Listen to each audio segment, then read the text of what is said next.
right, we are live. Hello, everybody. So I am Brian, also known as Wick Carnivore. Got Johnny here, and your channel now is called the Carnivore Champion, right? Right. Used to be the champion within, and now it's the Carnivore Champion. That's correct. So we're both here today. We're gonna talk about exercise on the carnivore diet, how important exercise is, no matter what diet you're on, but we'll talk a bit about how carnivore even enhances that. And we're going to take Q&A from people. So if you have any questions, put a big Q at the front of it and drop it in the chat, and we'll answer your questions and so forth. Really quick, I see we got a couple people here. So Cynthia's in the house. I want to hear about both of your exercise madness. We'll definitely go over that.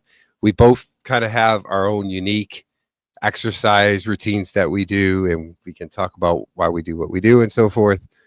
Papa Carnivore is here, so hello.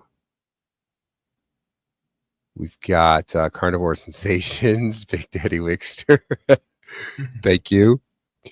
So good to see some people dropping in right away in the chat. Again, if you have any questions, put a big Q in the front of the question and put it in the chat, and we'll answer them for you. So let me address something. A lot of times when I do these lives, even more recently where we've done Real Talk, it's been me and Greg is not here today. Speaking with Greg a little bit, he's kind of taking a little bit of a break, I think, from YouTube and so forth. And, I was talking to Johnny, and we talked about doing a live together, and just going to throw it out here. We decided we're going to do a weekly show.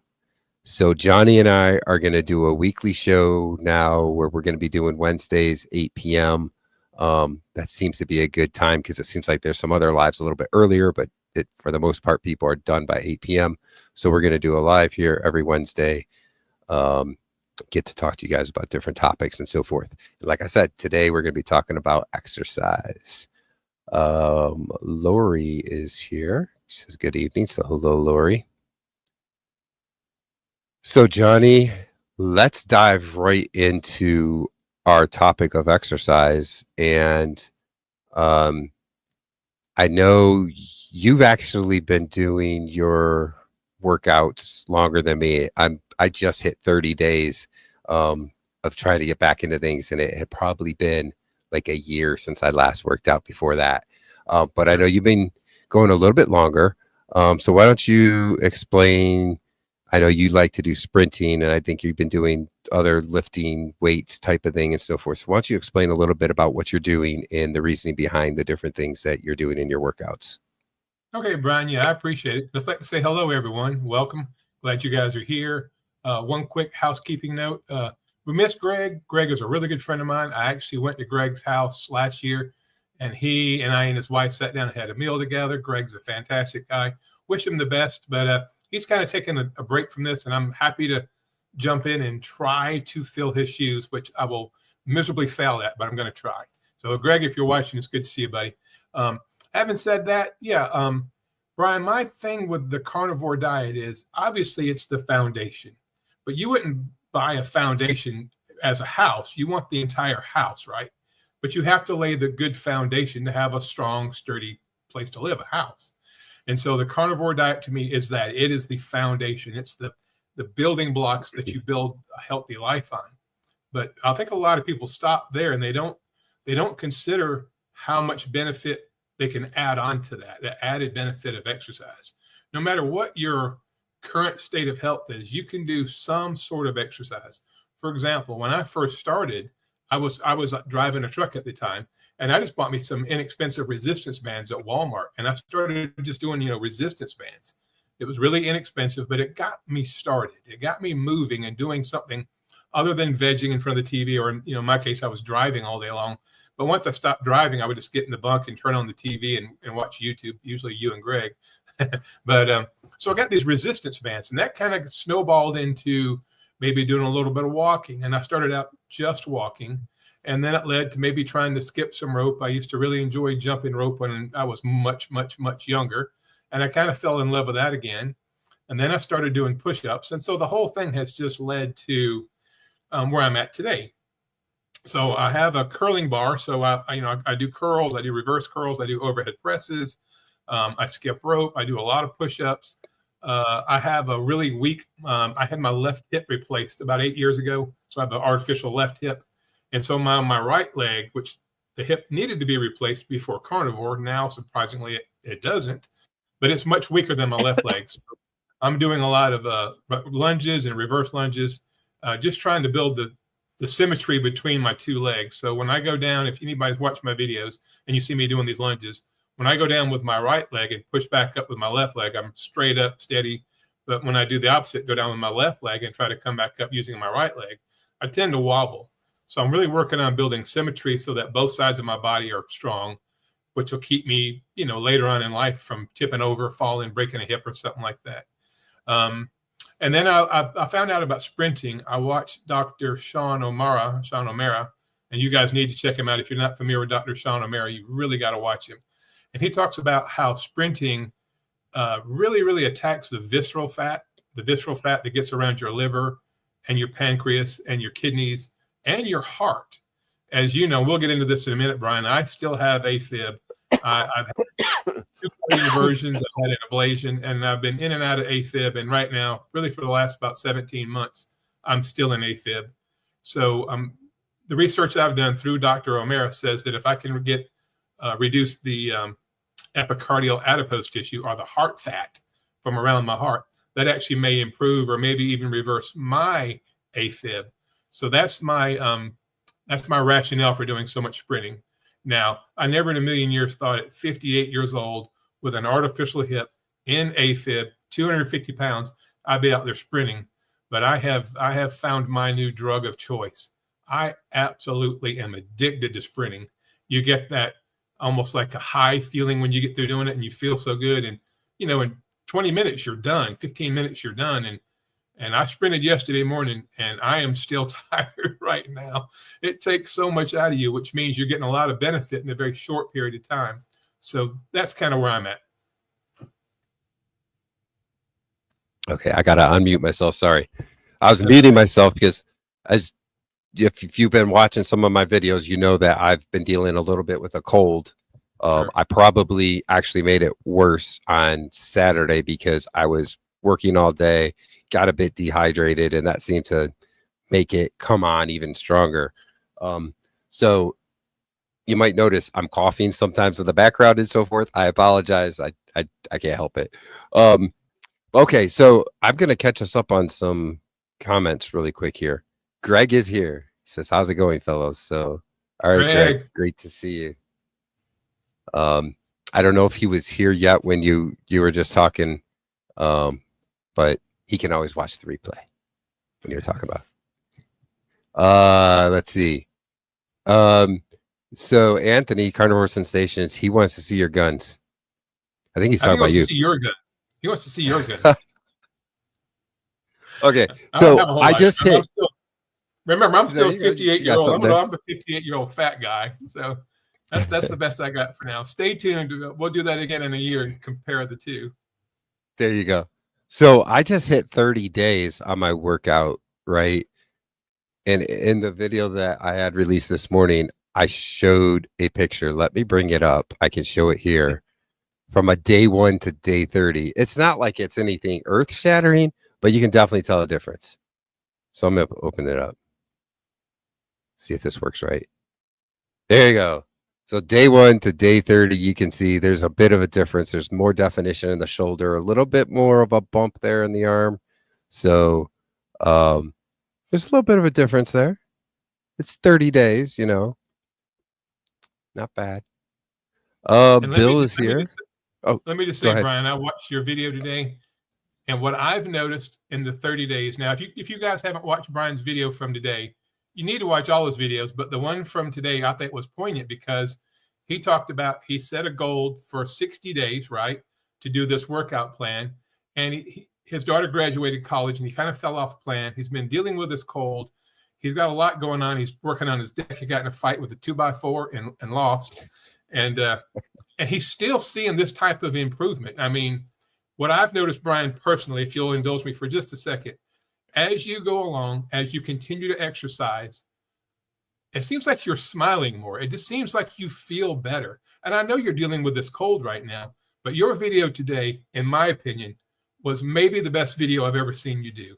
You had enthusiasm. There was a spark in your voice, and it got me excited about exercise. And I'm already exercising, but I can see a change in you mentally and physically. Obviously, you talked about your measurements, but I think exercise is such an underutilized tool for the carnivore community. You see a lot of influencers out here, and we see it a lot. I lost all this weight and I didn't do any exercise. And that's true. I'm not going to deny that. This is a very healing diet. And when you heal your body, your weight will go to where it's supposed to be.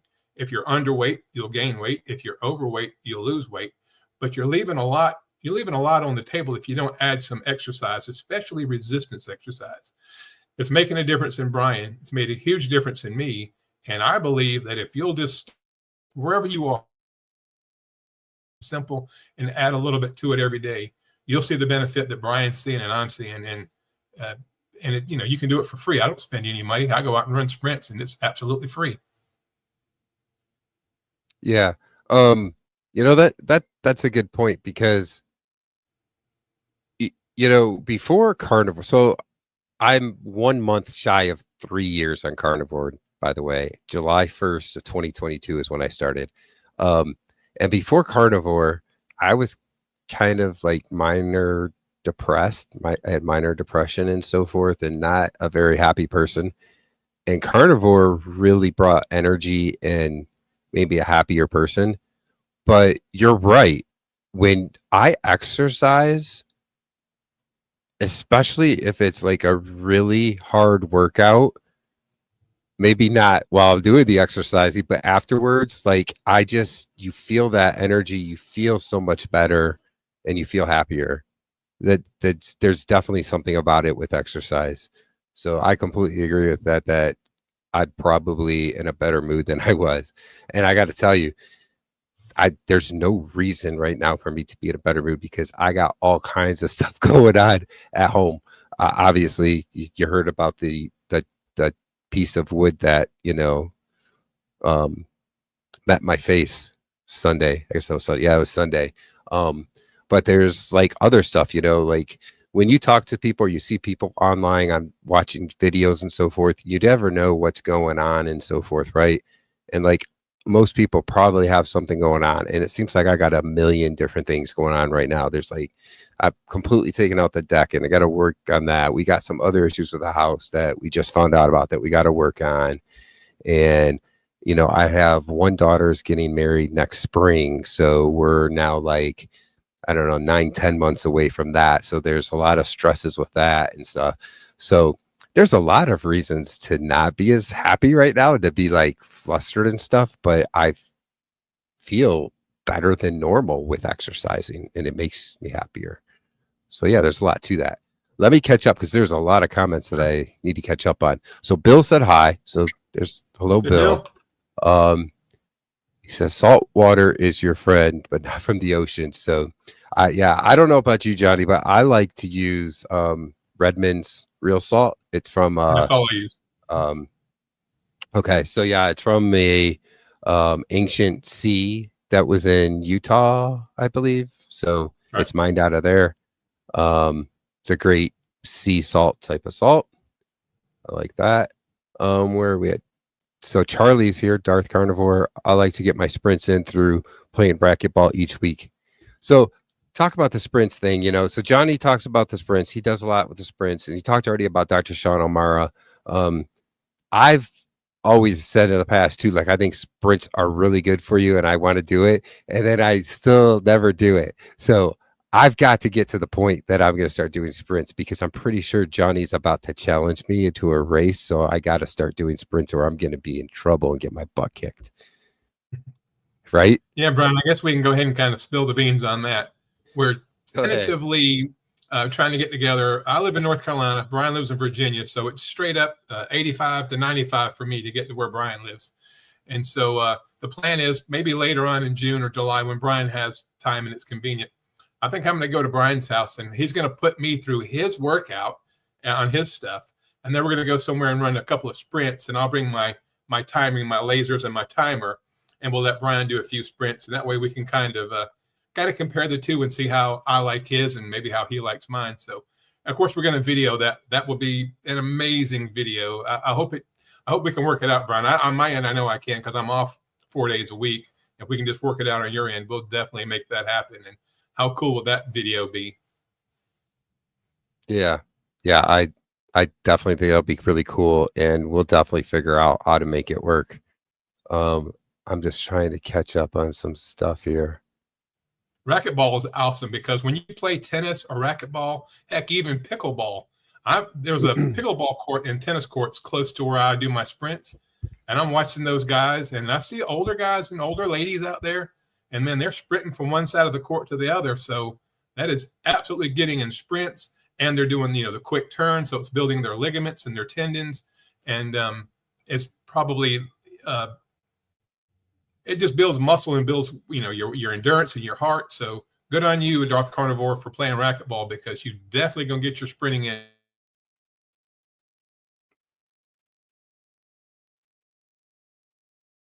Are you there? Hello? Am I still here or? Okay, I don't know if I'm the one that was lost or if Johnny was lost. Can anybody hear me or hear us? Let's see. Go to live here real quick.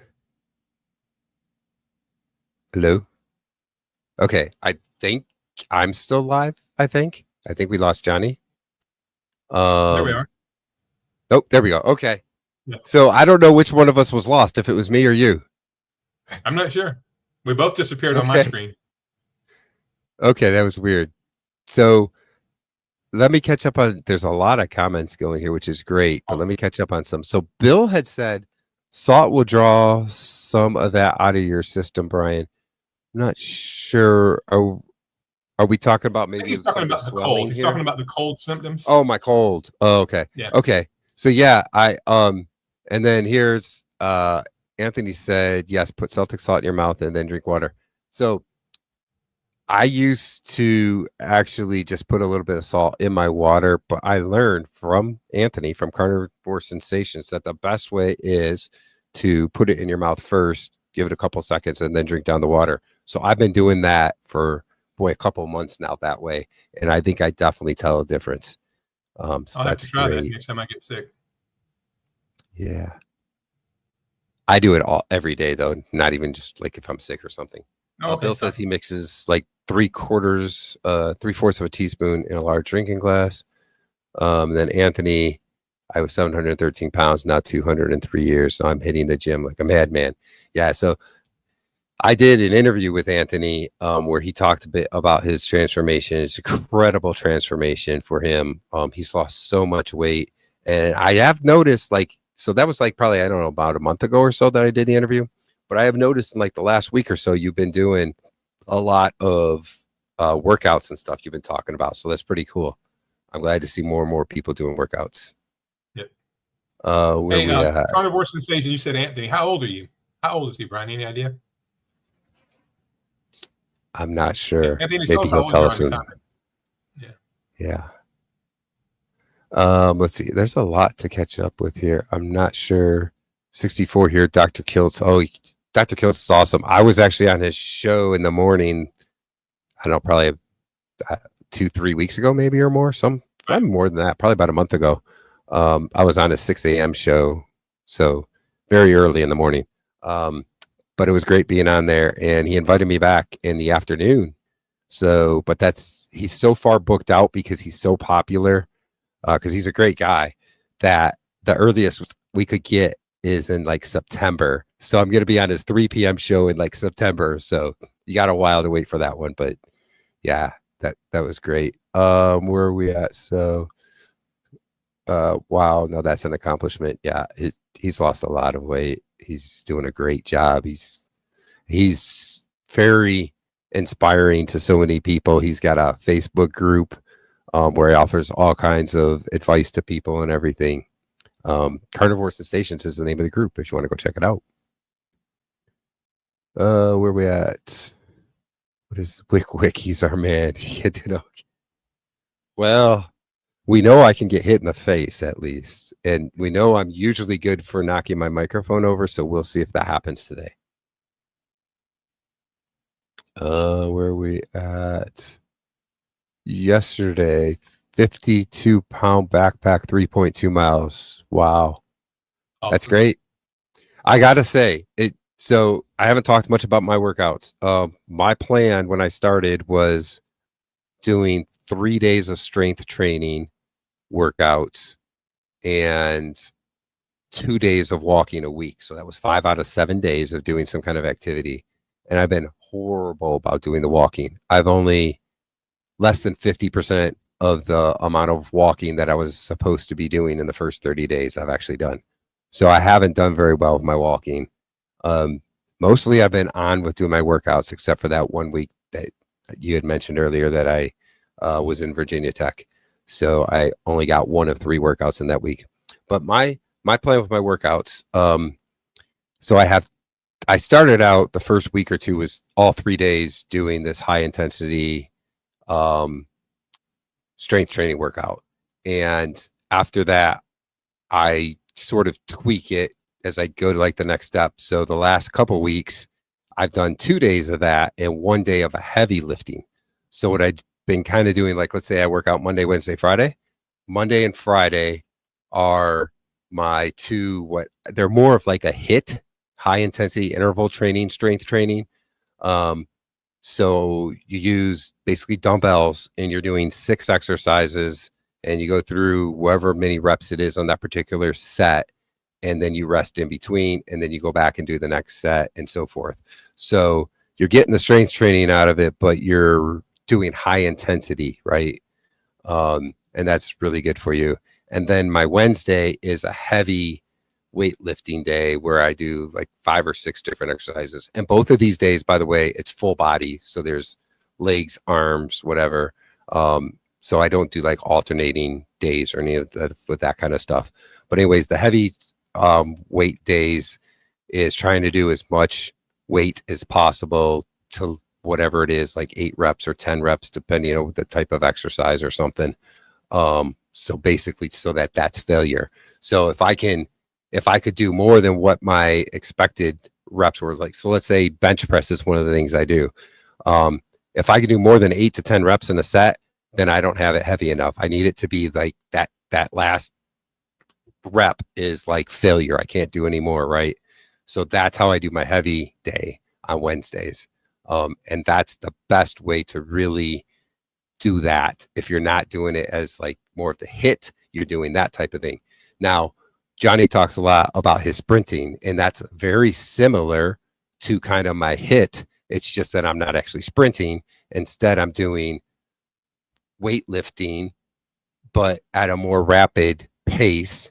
And the way I get better at that is that I take less time in between my sets. So when I first started doing that workout, the very first time I completed the entire workout, which is 100 reps total of all the exercises, that very first time, I think it took me an hour and 10 minutes, 70 minutes.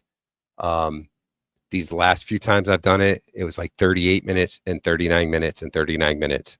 The 2 39-minute ones probably would have been better than 38 if I wasn't feeling sick, which I've been the last couple of days. And I've noticed getting down the last few sets in that workout, now that I'm not feeling well, I'm just dragging. I'm like, oh my gosh, I am so out of breath. And I know that's because my body's also fighting this cold or whatever it is I got going on. But anyway, so that's kind of what I've been doing. And I think that those both are really important types of exercise. The high intensity interval where you get the rest and then you go back high intensity, and then the heavy strength training days. So that's what I do. I don't really do cardio. So I don't do like you see the people out there running on the streets or jogging on the treadmill. I don't do that. Now, running as fast as you can, which is sprinting, and then resting, and then go back to sprint, and then resting, is not the same as cardio. That's high intensity interval, right? And that's great for you. But the funny thing about cardio, if you're trying to build muscle, cardio does the opposite, and you actually lose some muscle from cardio. So I stay away from cardio. So just clearing that up a little bit. All right, so let me catch up again. There's a lot of comments. Brian, let me just say real quick while you catch up some of that. The reason, especially because you're 51 now. Right? I remember your 50th birthday. Are you 51 yet? Have you had your 51st birthday? I am 51. Birthday? Yeah, I'm 58. If you guys didn't know, we're both, I would say middle age, but we're probably a little past middle age at this point. So the reason exercise, whether it be strength training, sprints, whatever, is so important. Putting muscle on, it really complements the carnivore way of eating because it makes your body more metabolic. It makes your mitochondria work better. All the stuff that you do the carnivore diet for, the carnivore way of eating, it's enhanced when you do put on muscle. It's not so much about doing the exercise. The exercise will help you with flexibility and mobility, but putting on skeletal muscle is a protective measure as you age. Trust me. You don't want to be 65 years old and fall and break a hip, especially if you're female. This happens with men too, but females especially, when they begin to lose bone density and they begin to lose muscle tone, then just normal everyday activities can become dangerous, can become life-threatening. So it's so important, if you're sticking with a low-carb, ketovore, carnivore diet, to add in some resistance training to build that muscle to help stabilize your skeleton. It improves your central nervous system, and it can really enhance the quality of your life as you get into your 70s and 80s, even your 90s. We talk about men and HIIT and working out and, getting all this testosterone going, but this is just as important for the ladies for a lot of the same reasons, but maybe even more so for the bone density. When you put your muscles under extreme resistance, it builds muscle and it builds bone marrow. It builds bone density, which, women after menopause, postmenopausal women really, really, really need as much muscle and bone density as they can to be protective as they move through their 70s and 80s. So I don't want to lose the fact that, even though we're talking about lifting heavy weights and bench press, that applies for women as well. I just wanted to put that out there, Brian. Yeah. All right. Thank you. So I highlighted some comments that we can go through here. First of all, Raina says hello. So hello, Raina. Hey, Raina. I'm not going to go through all the comments, but so it looks like it was actually you that were frozen, not me. So I don't know what happened, but at least now we know sort of what happened. I guess. Okay, so where are we? Simpson said I did a 5.9 mile walk, and yes, I had to portage the Pomeranian for half the walk. Wow, I can't imagine the dog walking that far. So I breakfast my dog. Okay, she only weighs about 6 pounds. I still think it counts. So. It still counts, Simpson. It still counts. I'm amazed at people that can walk 5.9 miles like that. Like, my best is probably 2 miles. But see, here's my other problem. Like, my wife gets annoyed with me if we try and go on a walk somewhere because, well, first of all, I'm taller than her. She's a short person. She's 5'2". I'm 6'4". And she's always like, it takes like 3 or 4 of my steps to equal one of yours. But she gets annoyed because, like, when I walk, it's like it's a purpose, and I'm out here walking. You're like, I'm moving. So I have a hard time with just like doing the nice little walk. Like, I want to get out there and go. So that's probably why I can't do very long. But anyway, so Anthony says he's 43. So you were asking earlier what age she was. So there you go. He's 43.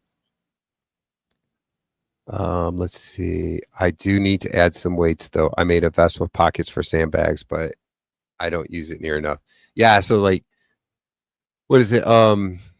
Dante Ferrigno, right? He uses the weighted vest, and I've talked about this before. Like, I'd love to have a weighted vest, but I also don't want to spend the money on it. So I was saying like maybe a backpack would be a good idea. And I think Bill talked about using the backpack.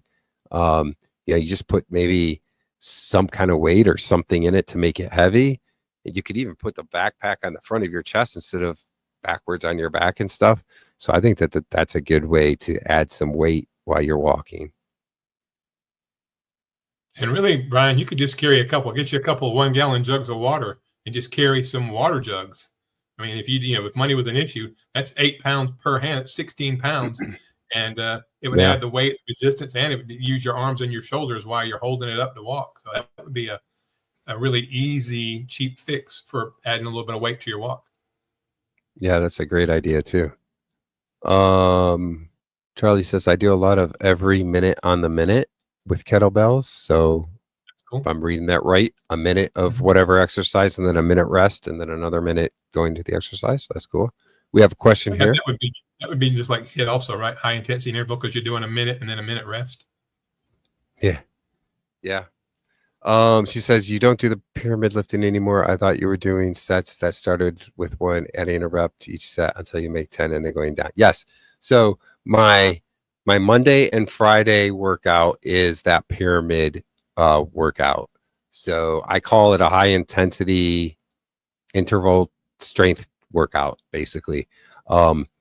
So right now I'm actually just using 20-pound dumbbells. I think I'm about to go to 25, but I know when I did this in the past, going from 20 to 25 is a big difference. So I want to make sure I'm ready before I do it. Probably want to get over this cold first, but then I'm going to go back to the 25. So right now I'm using 20-pound dumbbells and I do all 6 exercises. So if I'm just starting the first set, I do 1 rep of each exercise. And then whatever I need to rest with the first time when you're just doing 1 rep, you don't really need to rest much. Then the next set is 2 reps of each exercise. So I do all the exercises together, they just go from the 1 exercise. So like one is squats, for instance. So I'll go from doing the squats with the dumbbells and then I'm doing shoulder presses, right? So I go straight into that from the squats and then I go straight into the next thing and the next one and so forth. So I do all those and then rest.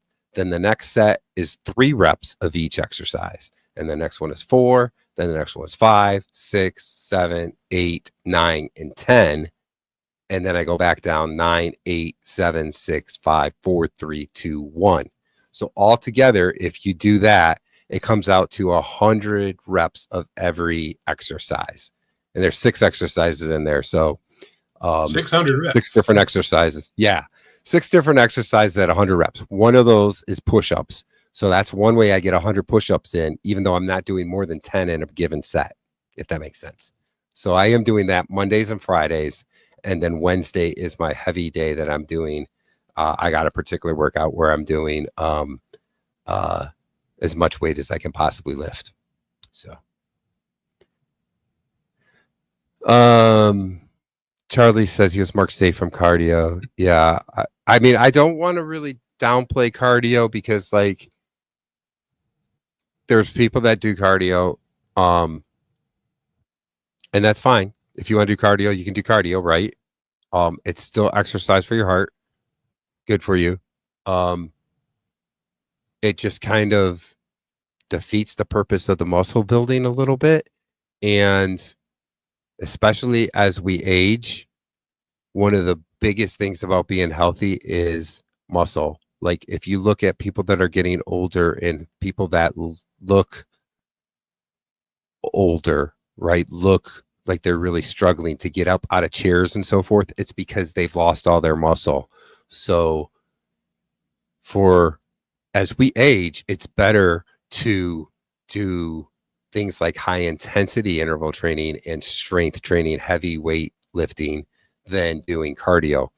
And don't think because you're doing heavy weightlifting, you're just gonna look ridiculously muscular and so forth. That doesn't happen. Like same thing, like with like, I hear this sometimes from females, like even my wife was saying, like my doctor says I should start lifting some weights and stuff. And I don't know. I'm like, do it. You're not going to just look like these people you see in the magazines or on TV, these women that are just like all ripped or something.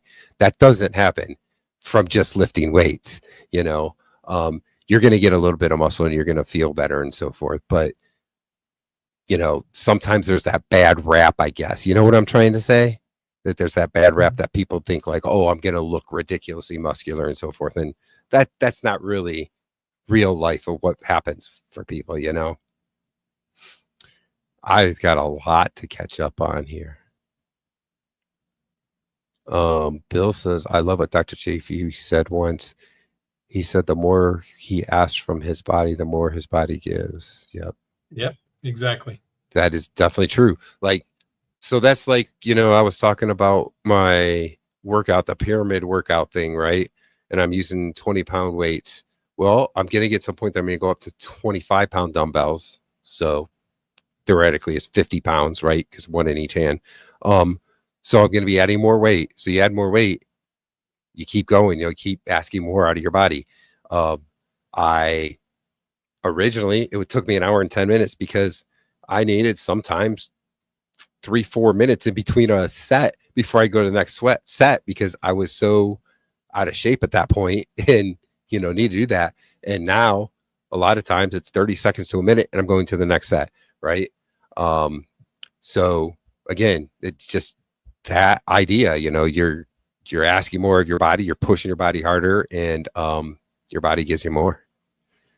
I gotta catch up. Where am I? Okay, here's where I'm at. Hey, Rick is here. See, this is how far behind I am. That was that was 10 minutes ago. That was 10 minutes ago. Rick. Yes, Iguana Nation. I don't remember what you had said, but Simpson says, thanks, Johnny. What did you say? I don't even remember. See, I've been talking too long. I said that, you know, women beyond menopause need to really need to keep putting the muscle on, the skeletal muscle. Yeah. And for what it's worth, you know, we're at the age where most of our wives are probably postmenopausal. So it's, you know, it comes home here for me, my wife, to, you know, build muscle because she, of course, is no longer of childbearing years. Yeah. So Charlie says, better be the oldest one in the gym than the youngest in a nursing home. That is so true. And, you know, Johnny, you were just telling me the other day a story about the nursing home and about how young some of these people are that are in the nursing homes now. Do you want to talk about that a little bit? I would love to. So, Brian, as you know, and I don't know if some of the people watching, some of them probably know, but I'm a paramedic. I work on an ambulance. Now, I no longer do the 911 stuff. So if you have a bad car wreck, Johnny's not coming. But what I do, I work for a company that we pick people up from the hospital when they're being discharged, and we take them back to the nursing home, or we take them home, or we take them to hospice if they're at end of life. And I did this job years ago for a little while, and I got out of it and kind of got back into it here at the end of my career. And what I'm finding is I'm walking through these nursing homes, and a lot of the patients that we pick up, Brian, these patients are younger than you and younger than me, and they're already completely nursing home bound. They're diabetics, they're in kidney failure, they're in heart failure, they have cancer, and they're just in a terrible, you know, they have no muscle. They're big and fat, but they have no muscle. Their feet won't hold their weight, so they can't stand. And when you go into the nursing home room, what you see is cases of Dr. Pepper and Pepsi and Coke and those big, huge boxes that you get at Sam's and Costco of the like little Debbie cakes and the little pies and stuff.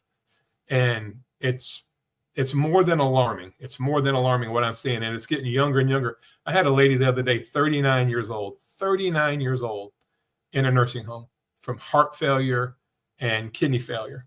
And she's no longer able to live independently. She hadn't even hit her 40th birthday yet, but she was extremely unhealthy. And so I try to counsel these people. I try to talk to them about maybe cutting out carbohydrates.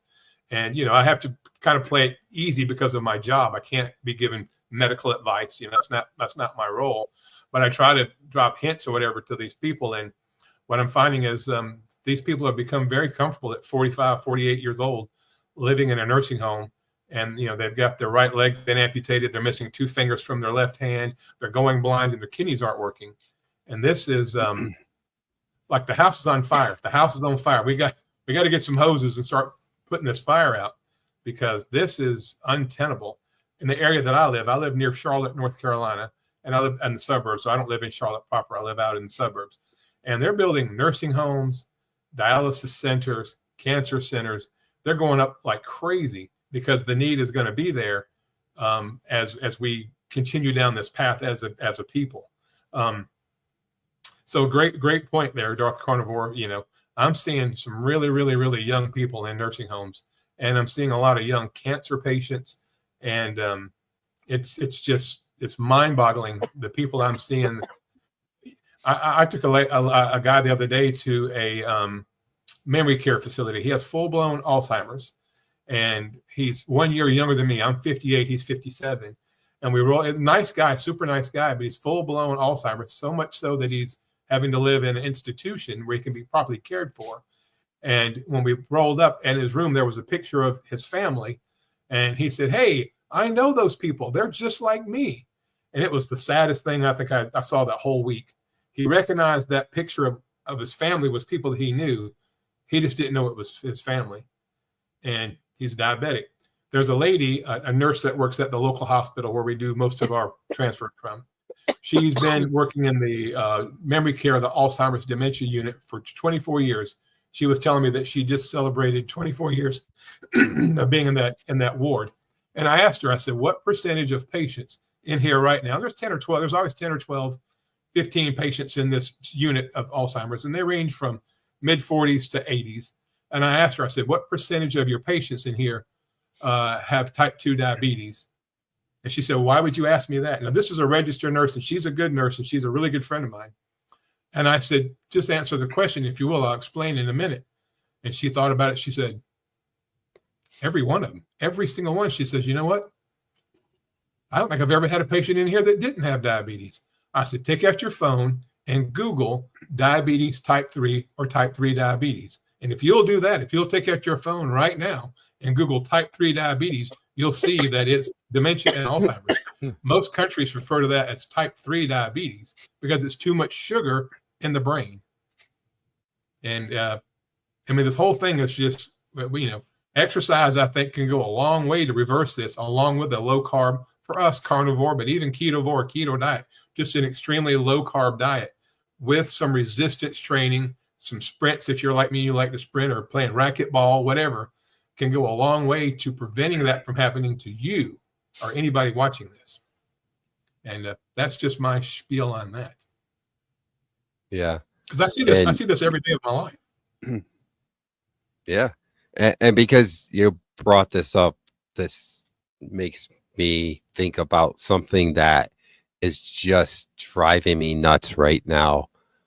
These people doing the sugar diet and how it is blowing up on YouTube. And there's people that were carnivore or low carb and have switched to the sugar diet.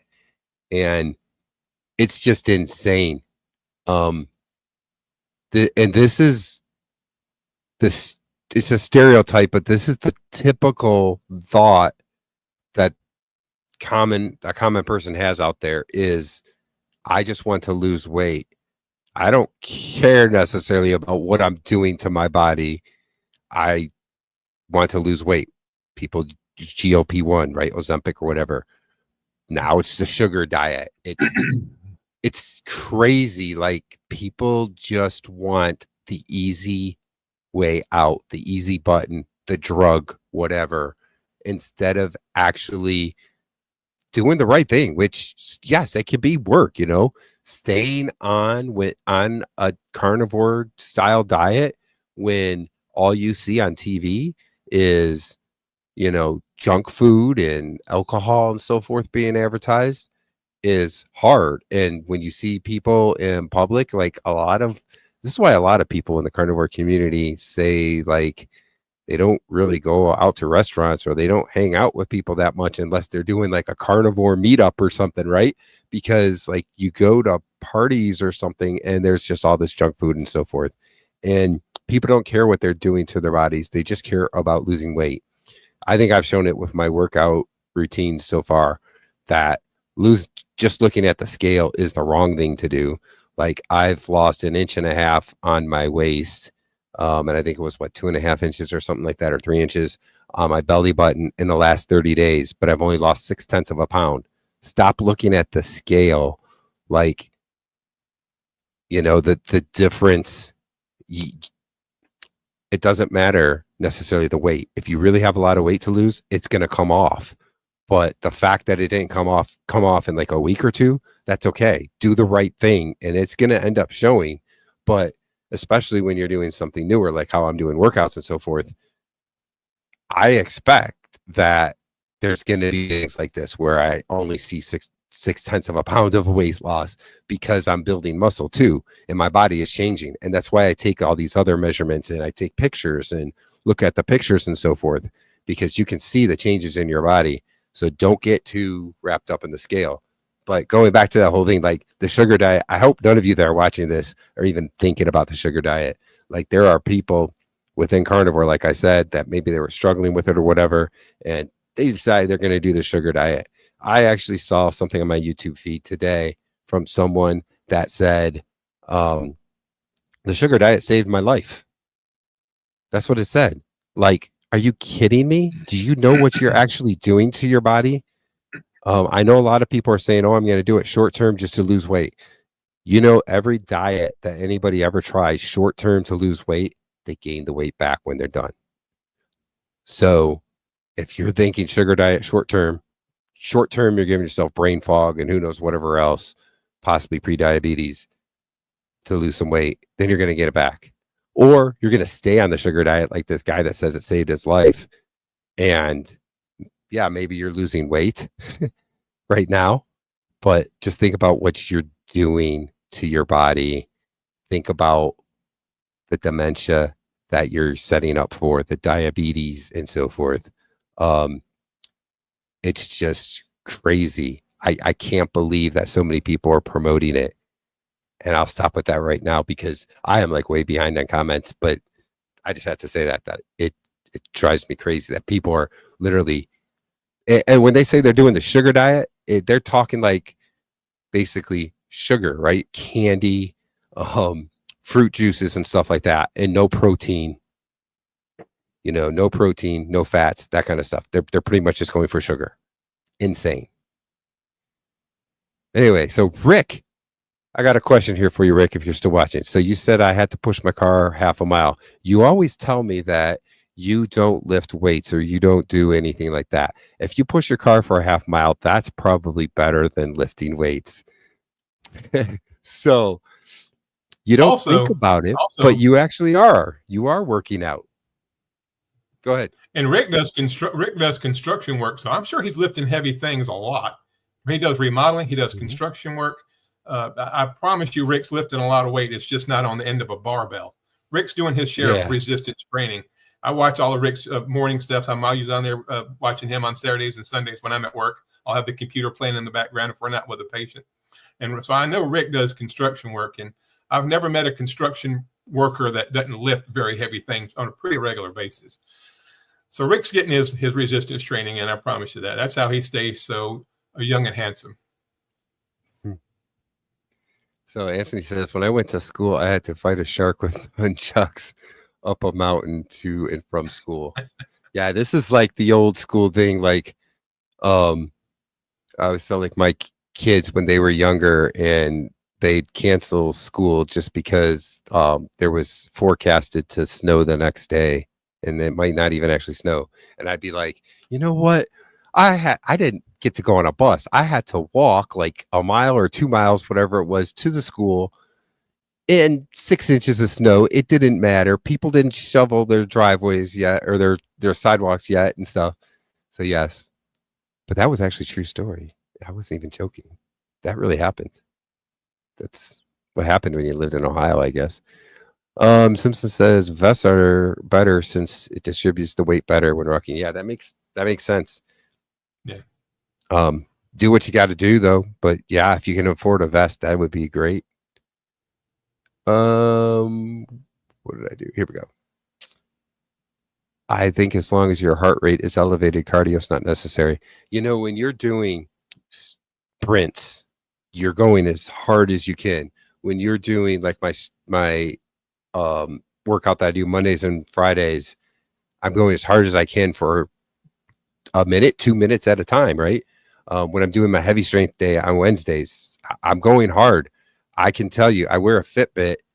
My heart rate gets higher than it does doing cardio. So it really works you out much better than cardio does. Hey, Brian, a lot let of me what jump in people there see real on quick TV. as far as cardio goes. Yeah. So I don't want to poo-poo on cardio, but like I said, I've really been laser focused lately watching Dr. Sean O'Mara. He's like the world's leading expert. He has studied visceral fat. He's made it his life's passion. You know, he was an ER doctor. Now he's just a research doctor, and he has his own practice up in Minneapolis, Minnesota. But he says people that do steady state cardio for a long period of time end up increasing the amount of heart fat. It's called epicardial adipose tissue. It's actually fat that gets around and in the muscle of your heart. He said that's why people that run like marathons and triathlons, you know, they drop dead of a heart attack greater than the average person does as far as a rate. And he said it's because that steady state cardio is a what's the hormone? The stress hormone, cortisol. You have this really elevated cortisol for a long period of time. Well, cortisol tells your body to store fat. And if your heart rate is elevated because you're doing steady state cardio, that you can cause visceral fat to build up around your liver, your pancreas, your kidneys, and especially your heart. So I used to love to run 5Ks. I would like to do a couple more 5Ks, but the more I watch Dr. O'Mara, and he takes MRIs of all of his patients. He shows a before and after. You know, this guy did 5 miles a day of jogging, and he does sprints, and you can see the dramatic decline in the amount of visceral fat around his heart in 30 days. And you know, at my age and with my problem with AFib, I want to do all I can to protect my heart. So I've really backed away from steady state cardio and have chose a HIIT type workout. When I do push-ups, I try to do 25 push-ups pretty much as quick as I can. I rest, and then I get up and I do my lunges. I'm just trying to do that same thing because the research shows, and I don't take my word for it. Go look at Dr. Sean O'Mara's YouTube and his website. He's got proof. I mean, this is all he studies is visceral fat. That's like his life's mission now. And steady state cardio can actually add to visceral fat, doing the exact opposite of what you're trying to do is improve your health. And if you notice, people that run marathons look like cancer patients. People that run sprints look like superheroes. There's a reason for that. Good point. So catching up a little bit on comments, but I still got quite a few to go through that I want to go through. Again, I'm not hitting all of them, just hitting some of the good ones. Some of the ones highlighted ones, I guess. Anthony says, a lot of what people see on TV is not attainable without steroids, and that is true. Absolutely true. Matter of fact, the one guy that is really talking about the sugar diet right now, man, I can't remember his name. He admits to taking performance-enhancing drugs, and he thinks that's okay. So there you go, and he's promoting the sugar diet. I know I keep talking about the sugar diet, but sorry. Rick says there's a nursing home being built down the street. Rick's down in Florida. I bet there's a lot of nursing homes down there. Yeah. Lori says, I'm hoping to cure or at least improve my stage 3 kidney disease. My BP finally is becoming normal. Been on carnivore for 2 months. So I'm glad that your blood pressure is going down already. That's good. I think I'll continue here because this will kind of set the stage here, what she's talking about with her kidney disease. Anthony has a lot of experience with that. He had kidney failure with an EGFR of 3, and now it's almost 50 with the carnivore diet. So I expect that you're going to see good benefits with your kidneys as well from the carnivore diet over time. Hey, Lori, if you get a chance, if you want to, go to my channel and watch my video I did a couple weeks ago about my lab results. I was in stage 2 kidney failure a year ago.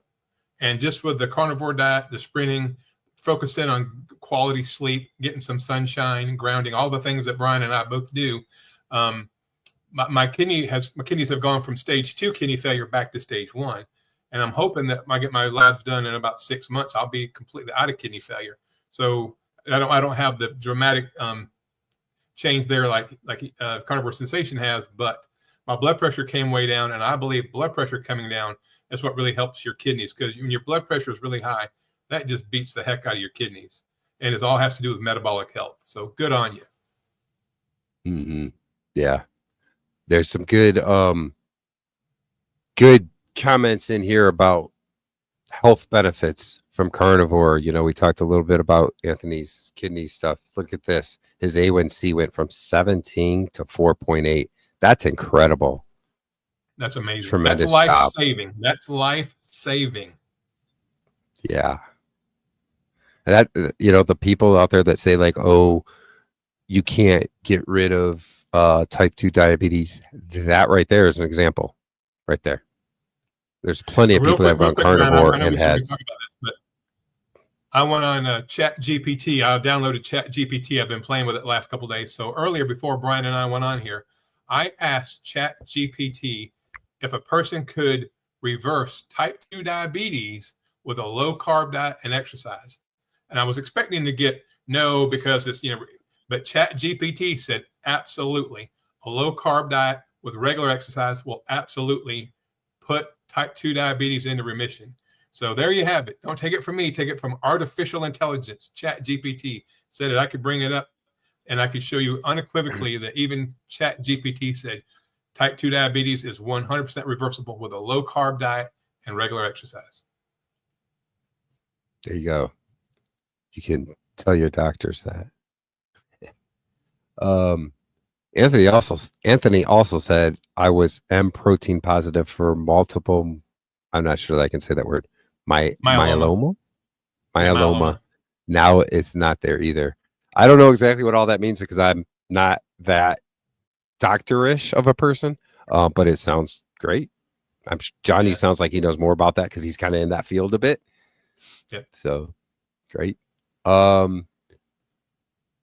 Beef and Bacon Bandit. Hello. She says, that's so sad. I would find it difficult dealing with that every day, especially knowing you have the answer but can't share. So I think that's going back when you were telling the story about the nursing home patient. I drop as many hints as I can, I promise you. So I finally caught up to the comment part where I was talking about the sugar diet. Rick says no sugar ever for him. See, Rick's been on the heart attack diet for like the last, 40 years or 41 years, whatever, 42 years. So yeah, waiting for that heart attack to happen, but you know how that goes. Don't get me started with the sugar diet. Sorry, everybody. It's sad and it's annoying me that it's just blowing up my feed. And there's these people that were trying to do the right thing on carnivore or even low carb keto and stuff like that. And they've been duped basically by people that are just trying to get views or your money or whatever, or just try to talk about the next best thing that isn't really the next best thing. And it's sad. All right, Lori says, I'm going to hang in there. My new doctor's on board in helping me and learning about carnivore. That's great. If you can find a doctor that is on board with carnivore, that is great. I got to tell you, I'll just straight up tell you, my last doctor visit, my LDL was elevated a bit. My total cholesterol, I think, was like 2 something. I don't know. And basically he wants to put me on a statin. So that was my last time seeing that doctor. He just doesn't want to listen to any of that stuff. So, it's funny. I was on Dr. Kilt's show. This was like a month ago. And I was like, I guess I need to find a new doctor. And he's like, well, do you have a reason that you need to go to the doctor? Do you have a certain issue or whatever? I'm like, well, what do you mean? He's like, you don't have to go to the doctor if you don't feel bad, right? So he's right. Like, this society has ingrained in us, like, we got to go to the doctor every once in a while for checkups and so forth. I was just watching an influencer. I'm not going to say who, but I was watching an influencer today, and they were talking about how they like certain other influencers because they share like their blood work and stuff like that. But do we really need to do all that? I don't know. And I guess everybody needs to make that decision up themselves. But if you don't have something that's really going on with your body, maybe you don't. Like in the older days, people didn't just go to the doctor to go to the doctor. Obviously, the doctor usually came to them, but it was when they really had something going on. They were really sick or something. It's something more newer that our healthcare system has kind of created, that you should go to the doctor all the time and get checkups. I don't know. I guess everybody needs to make their own decision whether they think I they have a should do trivia that or not. question for you. Brian, I have a trivia question for you. Are you ready? Okay. I'll put this out for everybody. Answer in the chat if you if you know the answer. What does every hospital in America need to be profitable? What's the one thing that every hospital in America needs to be profitable? The one thing. One thing. Well, they need money. They need patience. They need patience. They need sick people. They need you to be sick. People. They need you to be sick. And these hospitals keep getting bought out. Our hospital system here has been bought out by this huge conglomerate that's all over the Southeast. It's called Advocate Health, and they're no more an advocate than a man in the moon. But yeah, and because it's such a profit. I mean, when hospitals have the board of directors meetings, they don't talk about cures, they don't talk about treatments, they talk about profitability. They talk about shareholder value. I promise you, I've been in these meetings before. It's never about the patient. It's never about outcome. It's about profitability. Hospitals can't be profitable if people aren't sick. Every hospital needs lots and lots and lots of sick people. Keep that in mind. Yeah. Yeah. I mean, that's unfortunately the way our society works. Rick says he does not do formal exercise, just physical work. That's even better, probably, that if you're that active that you're doing all kinds of physical work, that's how it used to be in the olden days, right? Like everybody was just physically active doing stuff. I have a job that I'm sitting at a computer all day long. And then like if I go and work on YouTube stuff, I'm sitting down at my computer working on YouTube. So I tend to not be active. So I'm in a position I got to try and make the exercise, right? I got to do the formal exercise. But people like Rick that are able to just physically do work all the time, they're active. That's great. That's actually even better because I'm just trying to simulate the way things used to be where people were always active, right? You're actually doing that. So that's great on you. Let's see, where are we at? I don't know what this comment was from, but oh, that was okay. Yeah, where he worked hard. Yep. Okay. Bill said that he lifts engines with his left arm. There you go. Carrie Man had AFib, if I remember correctly. Yes, he did. He had an irregular heartbeat since birth, I think, or a really young age or something like that. And he's cured it with carnivore diet. It's amazing. Here you go, Mark Bell. That's the guy I was talking about that's promoting the sugar diet, and big buff guy who also uses performance enhancing drugs and admits it. A lot of what man says is bullshit. That dude has so this he's talking about Carrie Man. Okay. That dude has had so many different things. I don't believe he says. Well, I don't know. What I can tell you is that his documentary is a good thing. He might be trying to do that as a way of getting money, but it's also going to open up a lot of doors, I think, for carnivore. So I think that's a good thing. So, what's Simpson got here? I think people who do longer cardio tend to eat more carbs since they think they need it to refeed the glycogen, where sprinters don't do it as much since it is so short term. Yeah. I've seen like memes out there too. That's a very good point. I didn't think about that, but that's a good point. I just know the end result is the visceral fat around your heart. And that's why normally healthy looking people, athletes, can sometimes just drop dead of a heart attack. You would think they would have less sudden cardiac death than the general population. But the truth of the matter is people that do steady state cardio, like long distance runners, the data shows that they actually have a higher rate of sudden cardiac death than the general population. Also, bodybuilders too. By the way, bodybuilders have a very high 13 out of every 100,000 bodybuilders, professional bodybuilders, 13% drop dead of a heart attack with no pre-warning. And I wonder how much of that is because of performance enhancing drugs. You know? Yeah, you're very right. Yeah, put things in your body that don't belong there. Yeah. Lori says, "What is your channel?" I also had AFib. Let me put it in here. It's at there. Oh, did I lose you again? Yeah.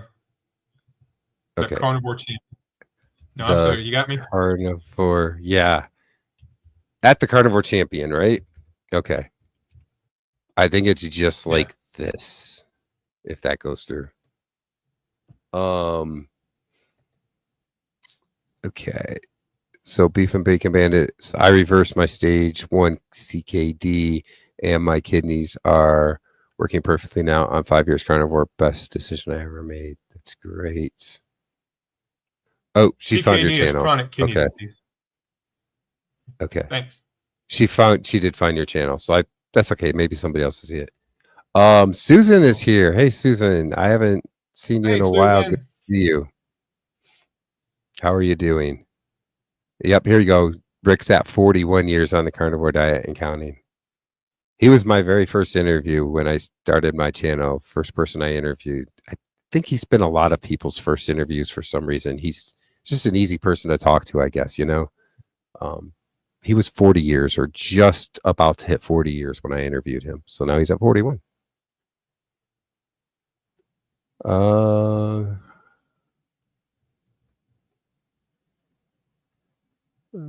Yeah.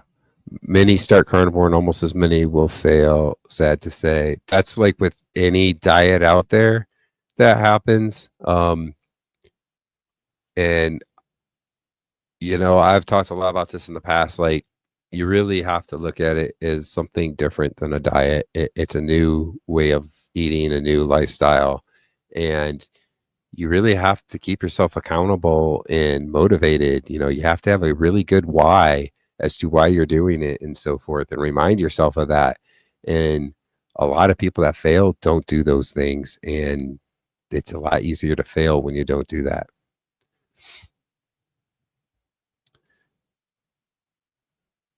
Here you go. Here's the reason why people fail is because the mental addiction, and that goes into, you know, part of what I was saying there. You know, like if you have a why and you remind yourself every day, that's a big thing. And a lot of people don't.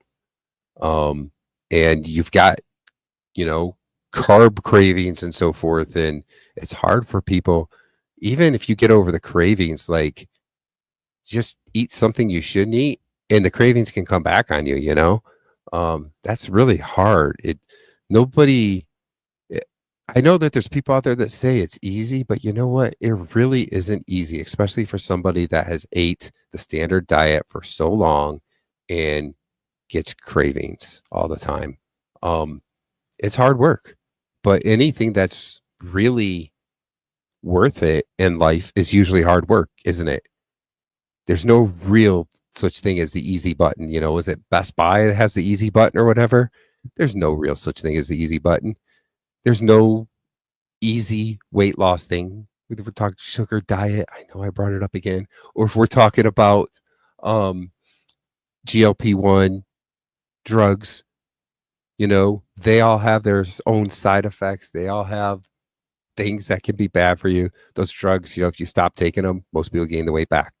You know, there is no easy way. It's hard work, determination, knowing that you're doing something good for your life. You want to have a good, high quality of life, that, and reminding yourself of that every day. That's what makes the difference.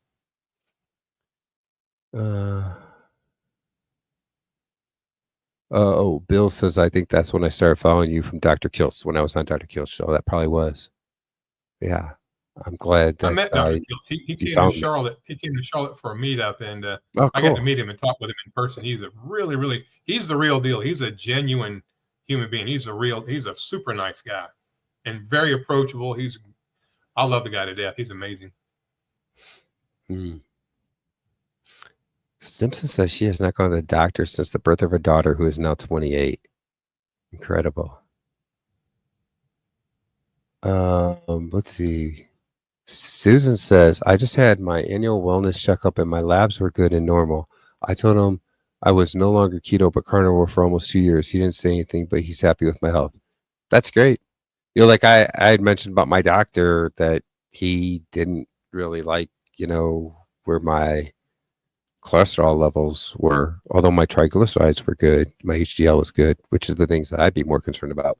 Um, but my cardiologist that I was seeing for AFib, um, I told him low carb. I didn't really say that I was doing carnivore, but when he was like open to it, and then when he saw the results, and now I'm like basically 3 years without a single episode, um, he's like, hey, keep doing it. It's working for you. And that's great when you can find a doctor like that that's willing to work with you and, not stay closed-minded to what they've always believed.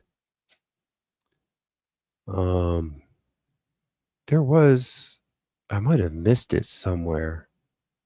There was something where I think Lori was asking. Oh, it was when she was asked about your channel. She did say she had AFib as well. So yeah, so Johnny and I both had AFib. I started AFib in 2018. Mine was not persistent like what Johnny has. And it got to the point before I started Carnivore in 2022 that I would have an episode, about 2 to 3 episodes a week. And after I started Carnivore, very quickly afterwards, I noticed that I wasn't having episodes anymore. And I'm almost 3 years now without a single episode after having 2 to 3 episodes a week. Johnny's has been different. He's got persistent, and he told a little bit about that story. I don't know if you want to add any more to that or not. Yeah. So I developed AFib in 2017, 2018, 2019, occasional every now and then. And I think it was 2020. I went into persistent AFib, ended up going to the hospital, had a cardioversion where they shock you. They put you to sleep and they shock you. It stops your heart in the hope that it'll start back to beating normal. Well, the first one worked. It lasted a week. They did a second one about 2 weeks later, and it lasted 1 day. So they decided to do an ablation where they go in there and they basically kill off part of your heart to try to get it to settle down. The part that's acting up, they freeze it. It kills that heart muscle, the myocardium. It kills it in hopes that it will settle it down. Well, it did. It worked. And then not long after that, I found I started having runs of AFib occasionally. And then I found carnivore diet. And when I went on carnivore, the AFib completely went away. I was basically a year without AFib. But then, if you know my story, I went back to driving a truck. I opened my trucking company back up at probably the worst time in history. And I was under a tremendous amount of stress, and I fell off the diet, started eating bad, and I was trying to out-exercise a bad diet, eating carnivore some days and crap the next day, and exercising just as hard as I possibly could. And I put myself back into AFib. And ended up having a TIA, a mini stroke, while I was actually driving my 18-wheeler. By the grace of God, I didn't crash and I didn't hurt myself or anybody else. But from then to now, I'm still in AFib. So the fact that I can still do sprints, lift weights, do push-ups, jump rope. If you guys watch my channel, I try to put a workout on every single video I do, so you can see that even at my ripe old age and being in chronic AFib, I'm still able to do that. And to me, that speaks of the power of the carnivore diet, because I went to my doctor on May 1st and got my blood work done and all that stuff. And when I showed him the video of me exercising, and he did an EKG right there, so he can see that I'm in AFib with a rapid ventricular response, which means my heart beats really fast and out of rhythm. So that's the worst type. And the fact that I can do all of this exercise, he said, was mind-boggling. He said it made no sense that I could still do that. And to me, that speaks to the power of the carnivore diet and exercise and prioritizing sleep and sunshine and all that stuff. Because it makes no sense that somebody 58 years old in chronic AFib with a rapid ventricular response should be able to jump rope and run sprints, but I do it basically every day. Yep. You've been doing a great job. Rick says people tend to look down on us who work physically. You know, that's a very fair statement. That's a fair statement, though. As a society, like, I see that. Like, you know, people are like, oh, you need to go to college and get this good job where you don't have to work as hard because you know, you don't want to have like a skilled trades job or whatever. And I don't get that. Like, those are important jobs and important people, and those people actually make some pretty good money and they don't have college debt. But I see that, like, as a society, I completely understand what Rick is saying. And I'm not somebody that really does a whole lot of activity. Right now, I am been doing a lot of activity. I got a lot of work around my house that I'm doing. And I got to tell you that doing that stuff just makes you feel better too. It's crazy, isn't it? Like, you just feel better doing all this physical activity instead of just moping around and sitting around all the time. Rick also says, I go on a long distance. I just walk or cycle. I only run short distances, like when catching chickens or iguanas. Oh, so that's another point I want to bring up. People sometimes will get confused about what actually is cardio. So if you're like riding a bike somewhere or you're walking or something, I don't consider that cardio. Cardio is more like when you're jogging and you're getting that heart rate up like to a certain, like around 140, 145, that type of thing. Walking, I guess if you're more out of shape, you might get your heart rate up higher. But walking or just like riding your bike somewhere, that kind of stuff, I don't consider that cardio. So that's another thing I guess I should put out there. Walking is one of the best things out there you should do. And that's why I talked about, like, with my 30 or 60-day transformation, I'm 30 days in, that I wanted to do walking because I thought that was a good thing to do on the days off when I wasn't doing some kind of strength training thing. Unfortunately, I haven't been very good at doing the walking, but I really do like walking. I think that's a very good thing to do. Here is Johnny's channel, by the way, at the Carnivore Champion. So the people that are watching from my channel, there you go. Rick also says, so I was talking about how he was my first interview. He was also Dave Mack's first interview. So there you go. And Dave Mack is one of the fourth interview. There you go. Dave Mack was one of the first people I started watching after I kind of started, like, I saw Dr. Barry's channel and saw him talking about carnivore, and I think maybe it was like Dr. Anthony Chafee and Dr. Sean Baker, but like Dave Mack was right about when I was starting carnivore, his channel was getting started. So he's just slightly in front of me in terms of time in on carnivore. So I kind of grew up on carnivore watching Dave Mack. So cool story for me. Rick says my last doctor visit was in 1996. There you go. And that's, you know, long-term carnivore. People say it's not sustainable or you're going to get sick from it. Well, there you go. 41 years. He's going to have to go to the doctor. I've heard more doctors than I can count. I'm off to work now. All right, Beef Bacon Bandit. Thanks for joining us today. Thank you. Have a good shift.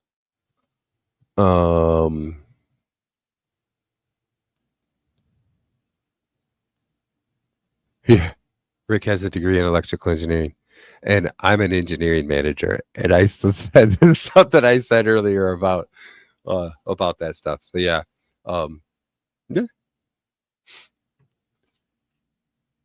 Where are we? This is a good time to say. So we've been going an hour and 20 minutes. We're probably gonna wrap it up pretty soon. So if you have any questions, put a big Q in front and ask it in the chat, and we'll try and get it answered here. But we're going to wrap up here in a little bit, so give you a little bit of time to put some questions in if you have any. Rick says my heart rate barely goes up when cycling. Well, you know, Rick's active all the time. He's been doing carnivore for like ever. His heart rate is probably like excellent, you know. That's like when I have been working out and so forth and getting in better shape, my heart rate especially when I'm staying off carbs, not eating any carbs, my heart rate is always so much lower. There, just working out is just so good for your heart, and it makes a big difference. I predict Rick's going to be working and healthy well into his 90s. I think if he doesn't get eaten by an alligator, or if he doesn't get gang rushed by a bunch of angry chickens and iguanas, Rick's going to be healthy and active and vital well into his 90s. I'd be willing to bet my next paycheck on that. Rick is showing us all how to do it. In my opinion. Yeah. Yep. He's great. So he says we should all do a live. We should do a live. Yep. I agree. We should set something up. I'll talk to you offline about it. Bruce will attack me to get even. That's his biggest fear, is those iguanas and chickens teaming up. Iguana Nation movie. And the ducks. Yeah. Yep. So still give a couple minutes in case anybody has any questions. But Johnny, do you have anything else that you wanted to bring up today? I know we're almost an hour and a half in here. Yeah, just going to reiterate this strength training, this resistance training, whether it be pushing something or pulling something or lifting or all that stuff. You can't emphasize how important it is. I mean, it is unbelievably, and I base this because I think most people watching us right now, Brian, you're over 50, I'm pushing 60. It should take on a brand new meaning of importance, or a brand new level of importance, putting skeletal muscle on, not only for your metabolic health, but for your balance, coordination, your central nervous system. The best way to prevent getting injured from falling is to not fall, and the best way to not fall is to have a lot of skeletal muscle and to work and move and do things so that you have good coordination. I'd hate to think that some of people watching our channel 5-6 years from now, don't prioritize exercise, even though they're eating correctly, could fall and get injured and end up in the hospital. And then they see me, I have to take them to the nursing home from the hospital. That's my biggest fear.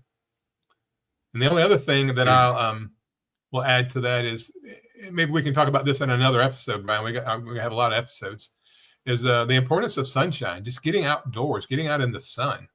It can really help your mental health too, I think, and your physical health. But just do it all. I mean, the carnivore diet is a great foundation, but you're doing yourself a huge disservice if you just stop there. You got to get out and move. Our bodies, we have joints and muscles and tendons and ligaments for a reason. We're designed to move, not sit and binge Netflix or whatever. And I'm guilty of that at times too. But like running these sprints takes me 20, 25 minutes if I'm not filming a video, I can do it in 20 minutes. And man, it gives me a great workout, and I'm walking. I'm about a foot off the ground the rest of the day. I feel so good. So, just want to encourage people to actually find some sort of resistance training. I don't care your age or level of health. Do what's appropriate for where you are health-wise. Start there and build from there. Like Brian said, if you're going 10-pound weights, eventually move to the 15-pound weights. If you're going 15, move to the 20. If you're doing sprints like me, like I started out doing a 5-yard sprint, now I'm up to doing 40-yard sprints.